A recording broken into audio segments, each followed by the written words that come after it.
Color illusion. What do we need? Let's get started. Fill the tube with water and add 1 drop of blue color into it.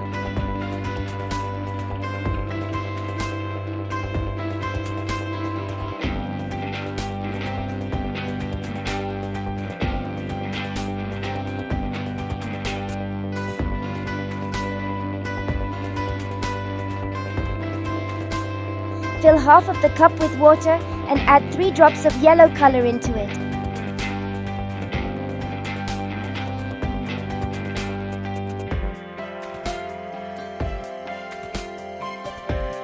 Dip the tube vertically in the cup and look at the lower part of the tube.